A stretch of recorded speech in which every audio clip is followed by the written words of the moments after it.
folks, my name is Jürgen, aka Nerd and Proud of It, and Destiny has brought you to my channel today to talk about this pile of cards. And I'm looking for some advice. Maybe you can give me some advice when it comes to selling cards. I never have sold cards before. Honestly, I traded a lot back in the day.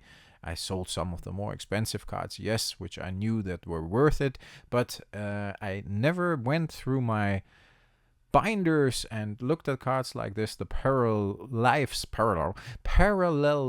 Wilds of Eldraine Enchanted Tales edition. I think it's $40, and those cards are just sitting in my binder or sitting in a deck box together with some other cards I pulled. I'm not building decks with it.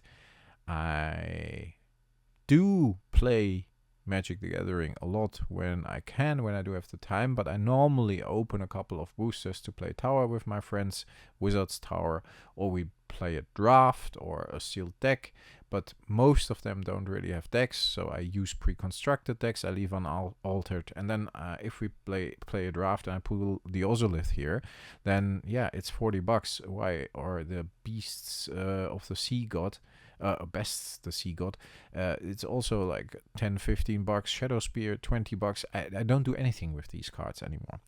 There are a couple of you that told me you have to do something with this. You have to buy list your cards and get other stuff back for it. So I saw an offer from 3-for-1 Trading in Austria, and they're actually offering an extra 20% for trade-ins on alpha and beta. And if I can trade these cards here in for some nice alpha and beta, I would probably be more happy with that. Currently, the market is strong for cards like this, single cards. I think we are looking at a very healthy market when it comes to singles, Magic the Gathering singles, which a lot of people are surprised about. There are no reserve list cards in here. Ristic Study, a really cool card. Original Prophecy, I believe, printing. But cards like this, also the Ravager Nicol Bolas, I got these for a deck. Ugin, they are just sitting there, got these with a deck idea. They are like $30 or something, and maybe the full art or how do you call it, showcase foil one is even more. I don't know, doesn't matter. It is probably a good idea to just cash in on those cards and get some cards that have more or make more sense for my collection than a pile of these semi-expensive cards here. There are even old fetch lands in here, which I don't use in my decks. Like I said, I either play sealed, tower, whatever, but these are original Zendikar fetch lands. Not a lot worth a lot anymore. I should have sold these earlier. But okay.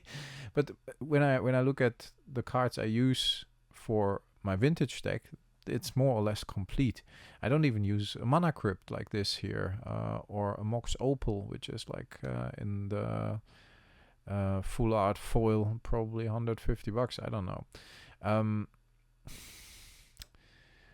In my vintage deck, I only need a Time Twister still, and yeah, when I play with my buddies, we play pre-constructed decks, commander decks. I leave unaltered and I give to them, so we all have the same basis to play from. So we all have a nice balance. All decks are equally strong. Or we, like I said, play draft. That oil slick stuff here. Yeah, it's very nice, but do I start an oil slick collection? I probably won't, because every dollar I put into an oil slick foil $20-30 card, I probably rather would buy an unlimited card for that unlimited rare. That's how I approach my collection. But I got old stuff like this. Mirrodin, I haven't looked at in 20 years almost. Foil Ishron's Scepter, or Isogron's Scepter. I don't know how you pronounce it, but you get my point. I got a couple of these. These are all worth like $5-6. The foil one maybe more. The Chrome Mox, I think, is even around $100. I'm even gonna add. I got from my brother the 30th anniversary countdown kit for the Christmas battle. I got 2 more Chrome Moxes in there. 1 foil. I might add these to this pile as well. I don't really need it. And I don't want to get rid of my cards, but yeah, maybe I should start being smarter with this.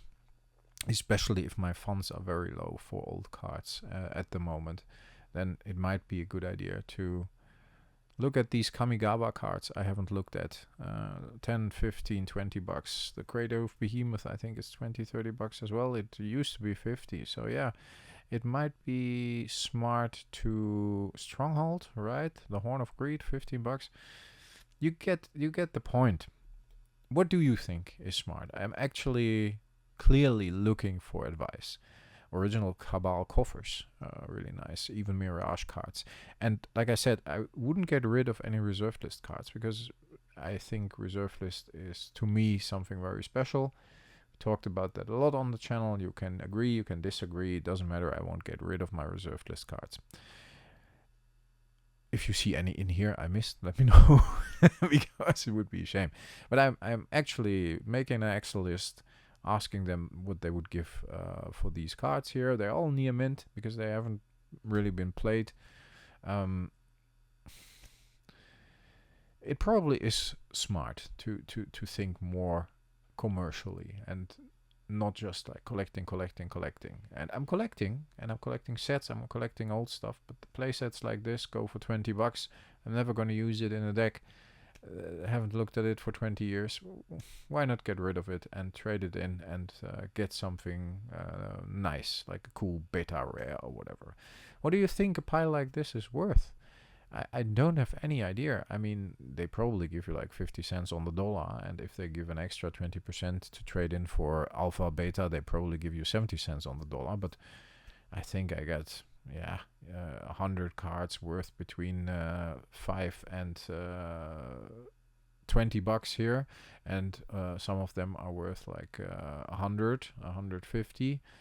Yeah, I mean, should be okay, right? Yeah, we'll see, of course. I'll let you know about the offer once I got it.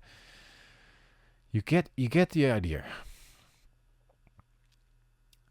Let me know in the comments, please.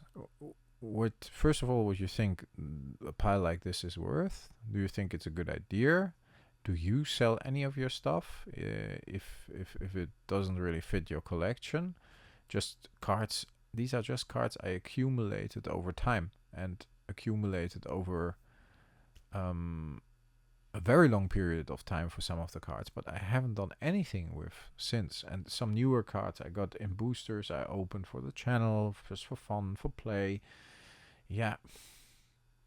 Does it make sense to keep that Ozolith or wait until it is reprinted 20 times and now I can get 20 bucks for it because it's worth 40, and then in 2 years I probably will only get 5 with some of the cards. We already saw that here.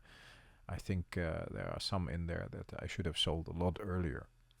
Thinking of that Kamigawa Sensei's Divining Top in foil, the original one. I think that was up to like 120 bucks at a certain point. Even more maybe, I don't know. Folks, please let me know. What do you think? I'm really curious about your opinion when it comes to this one. I'm not used to selling stuff. But yeah, maybe it's smart. Maybe it's better to get some cards for a pile like this. Maybe I should go through all my cards. I mean, I got tons of black bordered rares, like probably worth something. Let me know.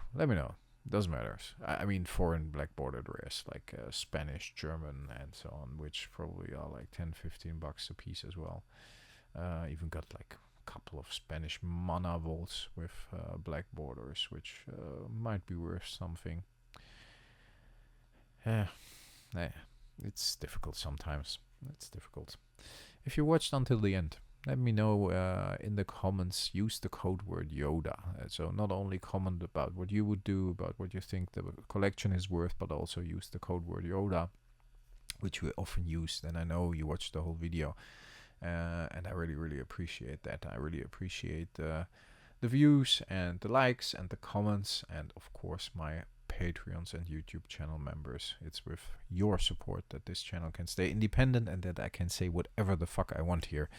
And yeah, I like doing that because it's my fucking channel. Stay healthy, folks. Stay frosty. I talk to you next time. Thanks a lot. Bye bye.